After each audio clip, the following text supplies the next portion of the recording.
Question number 1, यदि मूलधन में 20% की कमी की जाए तो समय में कितने प्रतिशत की वृद्धि या कमी करनी होगी ताकि साधारण ब्याज में कोई परिवर्तन न हो यदि ब्याज की दर निश्चित हो। मूलधन में 20% की वृद्धि की जाए तो समय में कितने प्रतिशत की वृद्धि या कमी करनी होगी। एक कंडीशनल प्रश्न है मेरे भाई, और ये जो क्वेश्चन है वो प्रतिशत पर आधारित प्रश्न है। समय, दर तथा मूलधन ये तीन में से किसी एक में परिवर्तन करने के बाद दूसरे में परिवर्तन को दिखाना है। यदि वृद्धि दी गई है तो कमी निकालना होगा, और अगर कमी दी गई है तो वृद्धि को निकालना है। तो इस प्रश्न में मूलधन में 20% की कमी की गई है। यदि पहले वाले मूलधन को अगर 100 रुपया मान ली जाए तो अब उसमें 20% की कमी हो गई है, अर्थात ये प्रिंसिपल 1 हो गया, और प्रिंसिपल 2 जो है 20% की कमी अर्थात 20 रुपए की कमी हो गया, तो ये हो गया 80 रुपया। इस 80 रुपया को पुनः 100 रुपया में बदलने के लिए कितनी की वृद्धि या कमी करनी होगी। तो 80 रुपया को पुनः 100 रुपया में बदलने के लिए वृद्धि करना होगा। तो कितना का वृद्धि, तो वृद्धि करना है 20 का, क्योंकि 80 में 20 जब जोड़ेंगे तो 100 हो जाएगा, अर्थात वृद्धि करनी होगी 20 का। किसमें वृद्धि करनी होगी, तो जो छोटा वैल्यू है उसमें, अर्थात 80 में। तो जिसमें वृद्धि करनी है उससे डिवाइड करेंगे, और प्रतिशत लगाने के लिए 100 से मल्टीप्लाई करेंगे। सॉल्यूशन करने के बाद का जो वैल्यू प्राप्त होगा उतने परसेंट की वृद्धि अर्थात इंक्रीज करना होगा। ये आपका हो गया 4 टाइम्स, और ये आपका हो गया 25, अर्थात 25% इंक्रीज करना होगा, 25% की वृद्धि करनी होगी। अब देखते हैं मेरे भाई ऑप्शन, इसमें ऑप्शन पहला नंबर ए हो गया 25% की वृद्धि। तो जब मूलधन में 20% की जब कमी हुई है तो समय में 25% की अगर वृद्धि की जाए तो जिससे प्राप्त ब्याज पहले जितना ही होगा, अर्थात पहले का ब्याज और अब का ब्याज दोनों बराबर होगा। ये हो गया आंसर 25%। क्वेश्चन नंबर 2, यदि मूलधन बराबर रहे अर्थात मूलधन में कोई परिवर्तन न की गई है तथा दर में 40% की वृद्धि की जाए तो साधारण ब्याज को पूर्ववत रखने के लिए समय में क्या परिवर्तन करना होगा। मूलधन पहले जितना था उतना ही मूलधन है, दर में अर्थात रेट ऑफ इंटरेस्ट में 40% की इंक्रीज कर दिया गया है, तो टाइम में कितने परसेंट की डिक्रीज करनी होगी, क्योंकि जब समय, मूलधन, समय और दर किसी एक में अगर इंक्रीज करके अगर दूसरे को का मान ज्ञात करना हो तो उसमें हमेशा डिक्रीज करना होगा। अगर इंक्रीज दी गई है तो डिक्रीज करना होगा, डिक्रीज दी गई है तो इंक्रीज करना होगा। इसमें 40% की वृद्धि की गई है तो कमी को ज्ञात करना है बैलेंस को बराबर रखने के लिए। पहले जितना ब्याज प्राप्त होता था उतना ही ब्याज प्राप्त करने के लिए अगर एक में वृद्धि की गई है तो दूसरे में कमी करनी होगी। तो मूलधन बराबर है दर, यदि पहले वाले दर को 100 मान ली जाए तो अब जो नया जो दर है उसमें 40% की वृद्धि करके, अब दर में जब 40% की वृद्धि हो गई है तो नया जो दर है आपका 140 हो गया। इस 140 को पुनः 100 में बदलना है, तो 140 में को 100 में बदलने के लिए कमी की करनी होगी।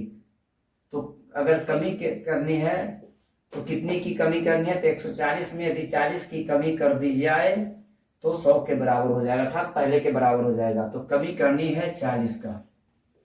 कमी किसमें करनी है, तो 140 में। किसमें कमी करनी है, तो 140 में। तो जिसमें कमी करनी होगी मेरे भाई उस पर डिवाइड करेंगे, और प्रतिशत मान ज्ञात करने के लिए 100 से मल्टीप्लाई करेंगे। अब सॉल्यूशन करने के बाद का जो वैल्यू आएगा वो उसका आंसर होगा। ये आपका हो गया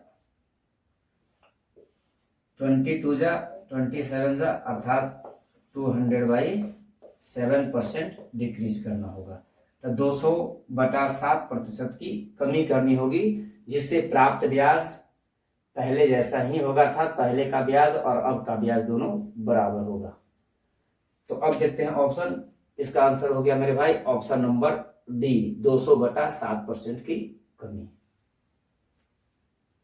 क्वेश्चन नंबर 3, निश्चित समय के लिए उधार दी गई राशि में यदि 10% की कमी कर दी जाए तो साधारण ब्याज बराबर प्राप्त करने के लिए दर में कितने प्रतिशत की कमी या वृद्धि करनी होगी। इसमें निश्चित समय के लिए उधार दी गई, समय इसमें बराबर है, जितना समय पहले था उतना ही समय अब भी है। यदि राशि में 10% की कमी कर दी है, अर्थात मूलधन में कमी की गई है और दर में कमी या वृद्धि क्या होगी वो ज्ञात करना है। तो प्रश्न बताया इसी के जैसा दो प्रश्न जो पहले आप लोग को बताया गया मेरे भाई, कि जब वृद्धि दी गई हो तो कमी को ज्ञात करना होगा, कमी दी गई है तो वृद्धि को ज्ञात करना है। तो इसमें 10% की कमी की गई है मूलधन में, तो दर में कितने प्रतिशत की वृद्धि करनी होगी या कमी करनी होगी ताकि बैलेंस बराबर रहे, अर्थात पहले जैसा ही ब्याज प्राप्त हो। इस प्रश्न का उत्तर क्या होगा आप कमेंट बॉक्स में देंगे। प्रश्न नंबर 1, यदि मूलधन में 10% की वृद्धि तथा समय में 20% की वृद्धि की जाए तो साधारण ब्याज में कितने प्रतिशत की वृद्धि या कमी होगी। साधारण ब्याज का इस प्रश्न में जो मूलधन समय तथा दर में ये दर मूलधन समय तथा दर ये 3 में से 2 में परिवर्तन प्रतिशत के रूप में दिया गया है। तो जब मूलधन समय या दर में यदि परिवर्तन प्रतिशत के रूप में दिया गया हो तो इसमें प्रतिशत का नियम का इस्तेमाल करेंगे, अर्थात परसेंटेज चैप्टर का रूल का इस्तेमाल करेंगे और दो को आपस में कंबाइन करते हुए इसका सॉल्यूशन करेंगे। दो को आपस अगर इसका सॉल्यूशन पॉजिटिव अगर आता है तो उतना परसेंट की वृद्धि और अगर नेगेटिव आता है तो उतने परसेंट की कमी होगी। तो इसमें मूलधन और समय ये 2 में परिवर्तन दिया गया है। तो मूलधन में 10% की वृद्धि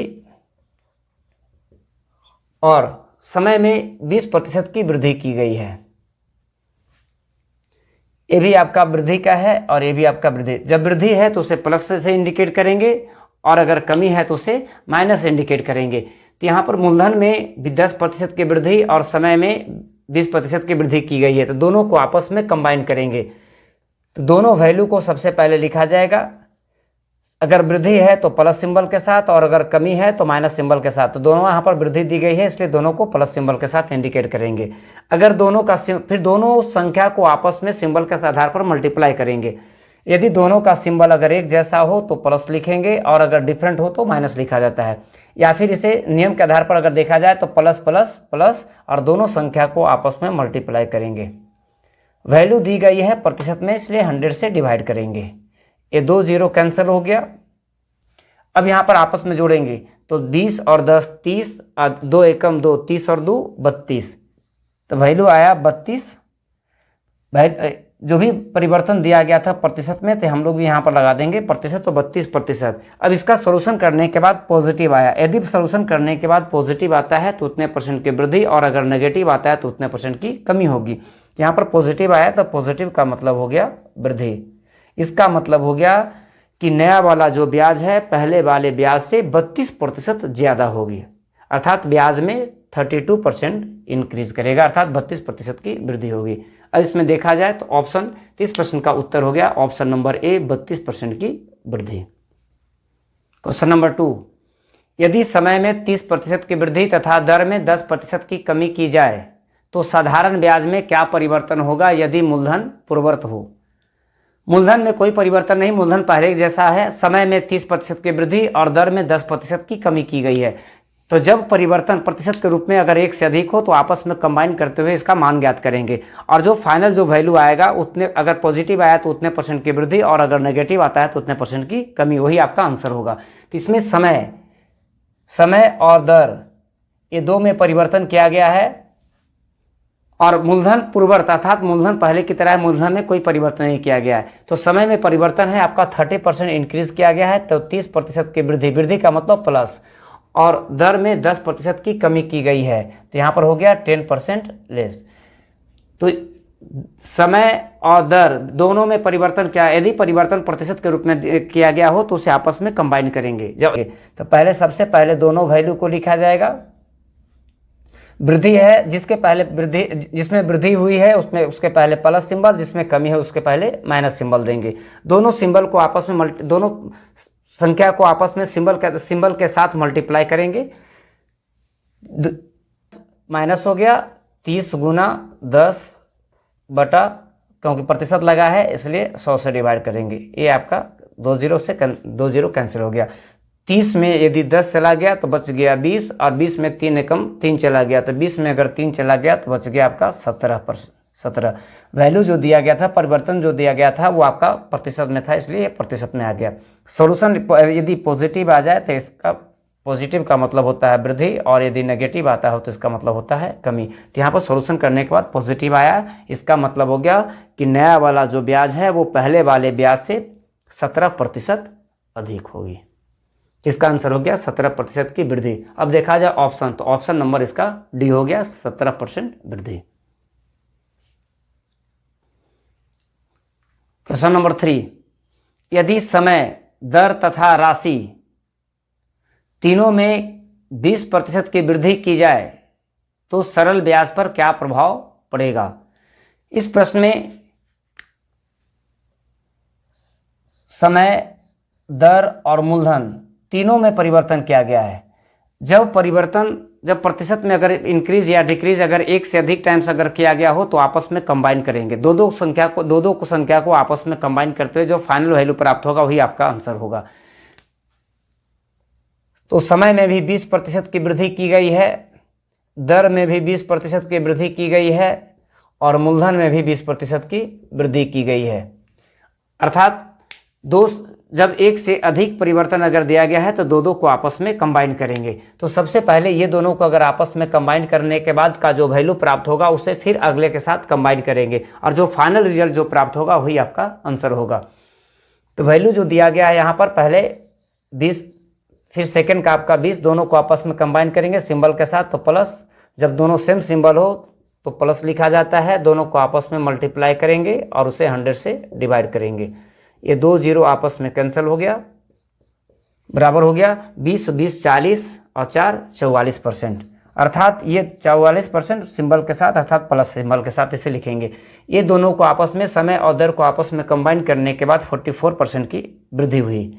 अब इस प्रश्न अब ये जो 44% का जो इंक्रीज हुआ है, इस 44 को अब आपस में आप जो है प्रिंसिपल के साथ जो वैल्यू प्रिंसिपल में जो परिवर्तन दिया गया उसके साथ कंबाइन करेंगे। अब ये दोनों को कंबाइन करेंगे, ए भी प्लस और ए भी प्लस, तो दोनों सिंबल को, तो ये आपका हो गया 44 प्लस 20, और दोनों सेम सिंबल है इसलिए प्लस करेंगे, या फिर नियम के आधार पर प्लस प्लस प्लस करेंगे, और दोनों संख्या को आपस में मल्टीप्लाई करने के बाद उसे 100 से डिवाइड करेंगे। ये आपका हो गया। अब इसके बाद ये आपका हो गया 44 दूना 88, पर एक जीरो को अगर 10 से डिवाइड करते हैं तो हो गया 8.8। अगर आपस में सबको जोड़ते हैं तो 44 और 20 64 और 8 72.8 72.8 वैल्यू प्रतिशत में दिया गया, परिवर्तन प्रतिशत में दिया गया था इसलिए प्रतिशत लगा देंगे। इसका सॉल्यूशन आ गया पॉजिटिव। पॉजिटिव का मतलब हो गया वृद्धि। इसका मतलब हो गया कि तीनों को यदि आपस में समय, दर तथा मूलधन तीनों में अगर 20% की वृद्धि की जाए तो नया वाला जो ब्याज होगा पहले वाले ब्याज से 72.8% ज़्यादा होगी, अर्थात 72.8% की वृद्धि होगी। क्वेश्चन नंबर 4, यदि मूलधन तथा समय में क्रमशः 30% की कमी तथा 20% की वृद्धि की जाए तो सरल ब्याज में प्रतिशत वृद्धि या कमी क्या होगी यदि समय पूर्ववत हो। इस प्रश्न में मूलधन और समय में परिवर्तन किया गया है, 30% की कमी और 20% की वृद्धि। तो इस प्रश्न का उत्तर क्या होगा मेरे भाई, आप कमेंट बॉक्स में लिखेंगे। क्वेश्चन नंबर 1, यदि मूलधन को 3 गुना, दर को 4 गुना की जाए तो साधारण ब्याज कितना गुना हो जाएगा यदि समय निश्चित हो। इस प्रश्न में मूलधन, समय तथा दर में जो भी परिवर्तन किया गया है, 1 में, 2 में, 3 में, जितना में परिवर्तन किया गया है उसमें परिवर्तन गुना के रूप में किया गया है। जब भी परिवर्तन गुना के रूप में अगर किया जाए तो सभी को आपस में मल्टीप्लाई करेंगे। मल्टीप्लाई करने के बाद का जो वैल्यू प्राप्त होगा उतना गुना आपका आंसर होगा। इसमें मूलधन, समय और दर ये 3 में परिवर्तन किया गया है, तो मूलधन को 3 गुना किया गया, अर्थात पहले के जितना में मूलधन था उसको 3 गुना किया गया। समय में कोई परिवर्तन नहीं की गई है, तो समय को ज्यों कहते हो या इसे 1 गुना के रूप में भी लिख सकते हैं या इसे न भी लिख सकते हैं। दर को 4 गुना किया गया, तो जितना पहले रेट ऑफ इंटरेस्ट था उसको 4 गुना कर दिया गया। यदि परिवर्तन गुना के रूप में दी गई हो तो जब मूलधन, समय और दर ये तीनों में परिवर्तन अगर गुना के रूप में तीनों में से किसी भी एक, दो या तीन, तीनों में अगर परिवर्तन अगर की गई हो गुना के रूप में तो सबको आपस में मल्टीप्लाई कर देंगे। तो यहाँ पर पहला आपका 3 गुना, समय में आपका कुछ नहीं, इसका मतलब 1 गुना, समय में कोई परिवर्तन नहीं, इसका मतलब जो पहले का था उसे 1 गुना के रूप में लिख सकते हैं या इसे आप छोड़ भी सकते हैं। इसके बाद दर को 4 गुना किया गया तो सभी को यदि आपस में मल्टीप्लाई किया कर दी जाए तो 3 चौ 12, अर्थात पहले जो ब्याज, जो नया वाला जो ब्याज है वो पहले वाले ब्याज का 12 गुना प्राप्त होगा। नया ब्याज 12 गुना। अब देखा जाए ऑप्शन, तो इस प्रश्न का उत्तर हो गया ऑप्शन नंबर बी, 12 गुना। यदि इसी प्रश्न को अगर कॉन्सेप्ट से अगर बनाया जाए, माना कि पहले का मूलधन 100 रुपया, समय आपका 100 वर्ष और जो दर दी गई है वो आपका 100% है। तो जब मूलधन, समय और दर दी गई है तो इससे निकालेंगे साधारण ब्याज। तो ब्याज बराबर होता है मूलधन गुना समय गुना दर बटा 100।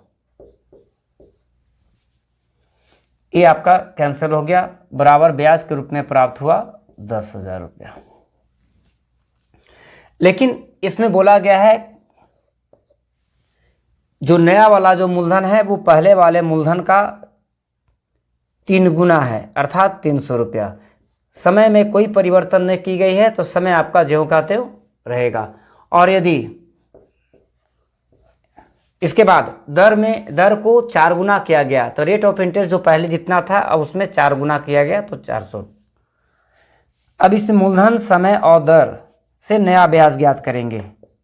तो ब्याज नंबर 2, तो मूलधन गुना समय गुना दर बटा 100। तो मूलधन गुना समय गुना दर बटा 100, ये आपका हो गया फॉर्मूला। अब इसमें ये 2 जीरो से 2 जीरो कैंसिल, 4 तिया 12, 12 पर 2 और 2 4 जीरो, अर्थात 1,20,000 रुपया। तो पहले वाले ब्याज की अपेक्षा बाद वाला जो ब्याज है वो कितना गुना है। अगर गुना के रूप में प्राप्त करना है तो बाद वाले ब्याज को पहले वाले ब्याज से डिवाइड करेंगे। ये 3 जीरो से 3 जीरो, 4 जीरो से 4 जीरो, बराबर आपका हो गया 12। तो ये 12 गुना इसका आंसर हो गया। ये हो गया मेरे भाई कॉन्सेप्ट। आप इस प्रकार से बना सकते हैं, लेकिन ये टाइम टेकिंग है, इसमें ज़्यादा समय नष्ट होगा, इसलिए पहले वाले जो मेथड बताया गया उसी मेथड का प्रयोग करेंगे। क्वेश्चन नंबर 2, यदि मूलधन, दर तथा समय तीनों को क्रमशः 2 गुना की जाए तो साधारण ब्याज कितना गुना हो जाएगा। मूलधन, समय और दर ये तीनों को दोगुना किया गया है, तो मूलधन को भी दोगुना, समय को भी दोगुना और दर को भी दोगुना किया गया।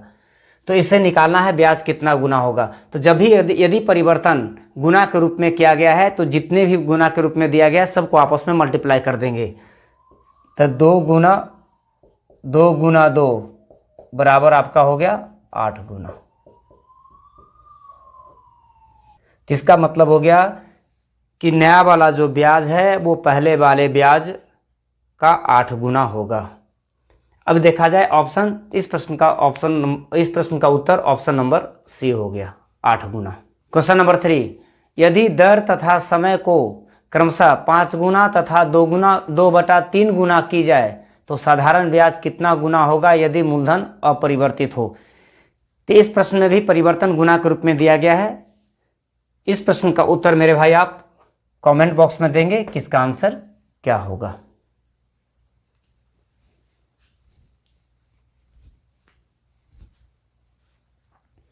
क्वेश्चन नंबर 1, यदि मूलधन को 2 गुना, दर को 3 गुना की जाए तो साधारण ब्याज में कितने प्रतिशत की वृद्धि या कमी होगी यदि समय बराबर हो।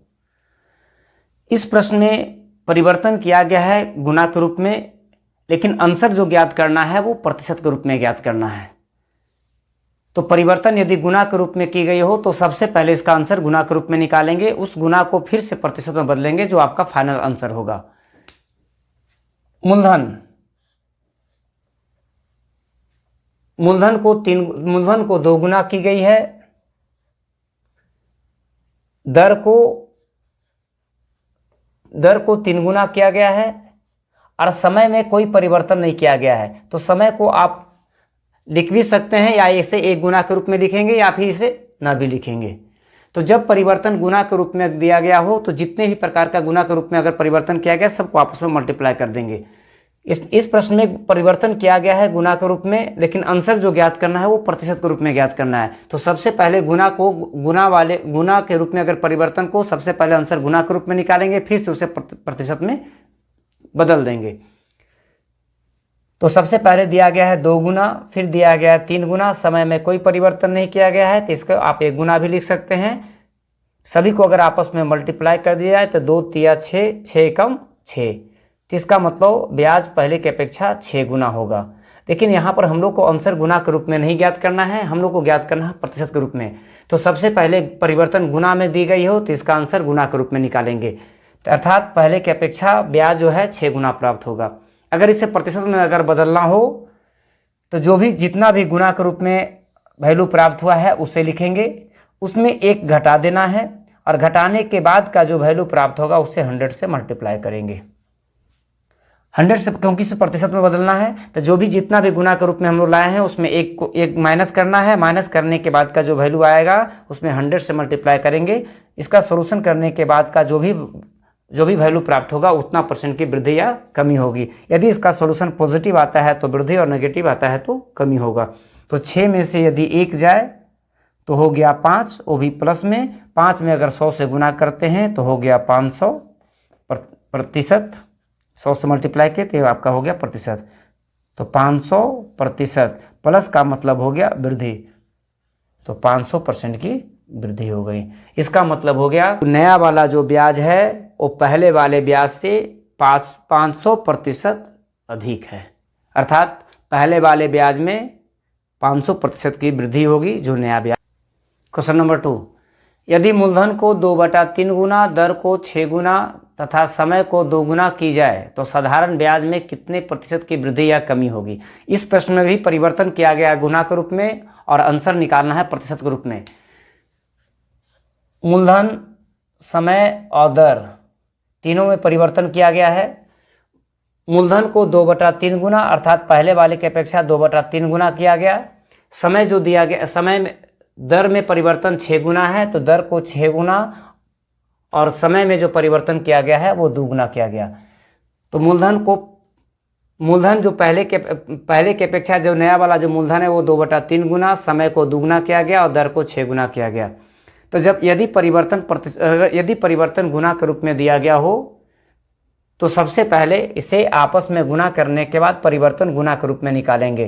तो 2/3 गुना 2 गुना 6, ये आपका कैंसिल हो गया, बराबर हो गया 2 दूना 4 दूना 8, ये आपका हो गया 8 गुना। यदि गुना में ज्ञात किया जाए तो इसका आंसर 8 गुना होगा, लेकिन हम लोग को इसमें ज्ञात करना है प्रतिशत के रूप में। तो जब भी गुना को यदि प्रतिशत में बदलना हो तो जो भी आप गुना के रूप में प्राप्त किए हैं उसमें 1 घटा देना है और घटाने के बाद का जो वैल्यू आएगा प्रतिशत में बदलने के लिए 100 से मल्टीप्लाई करेंगे। अगर इसका सॉल्यूशन पॉजिटिव आता है तो उतने % की वृद्धि और अगर नेगेटिव आता है तो उतने % की कमी हो जाएगी। तो 8 में से अगर 1 चला गया तो बच गया 7, में 100 से गुना कर देंगे तो 700, 100 से मल्टीप्लाई की इसलिए प्रतिशत लगा देंगे। और इसका सॉल्यूशन पॉजिटिव आ गया तो पॉजिटिव का मतलब हो गया वृद्धि। इसका मतलब हुआ कि नया जो ब्याज है वो पहले वाले ब्याज से 700% अधिक होगी। तो इसका उत्तर हो गया 700% की वृद्धि। अब देखा जाए इस प्रश्न का उत्तर, तो इस प्रश्न का उत्तर हो गया मेरे भाई ऑप्शन नंबर ए, 700% की वृद्धि। क्वेश्चन नंबर 3, यदि समय, दर तथा मूलधन तीनों को 2/3 गुना की जाए तो ब्याज में प्रतिशत वृद्धि या कमी अर्थात प्रतिशत परिवर्तन क्या होगा वो याद करना है। तो समय, दर तथा मूलधन तीनों को 2/3 गुना किया गया है तो नया वाला जो ब्याज होगा वो पहले वाले ब्याज में ब्याज की अपेक्षा कितना प्रतिशत अधिक या कम होगा? इस प्रश्न का उत्तर मेरे भाई आप कमेंट बॉक्स में देंगे।